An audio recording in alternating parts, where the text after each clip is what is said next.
2 years ago, when I was in India on a Fulbright, I got recruited by the Indian government under the Prime Minister's office to spin out a new innovation organization which would take the research work that was done in the labs and popularize it, and I'm sorry, translate it. And these set of labs were set up by Nehru to actually take technology and bring it to the masses. And within about 6 months, I built the innovation structure to do that. But I learned within India, it's really, you know, we hear a lot of great things about India. I'm from India, but fundamentally it's a flawed democracy. There is very little room for dissent among these 4,500 scientists or the culture.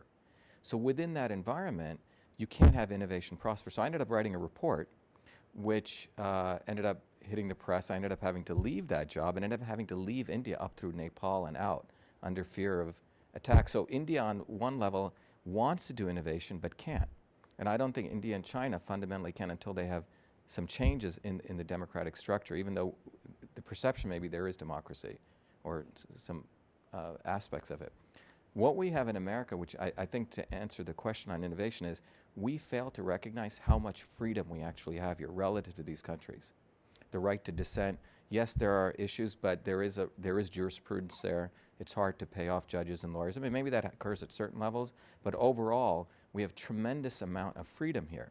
And that awareness is what I think needs to be developed for people to understand what opportunities are here. And once people understand that, I think America is still the greatest country in the world to innovate. It's got the basic infrastructure, the basic ethos, the basic values. So we should not really have any type of jobs issues here.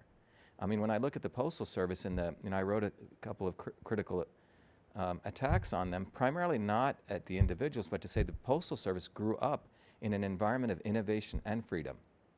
Franklin was an innovator. And that is the basis of American democracy. It is innovation.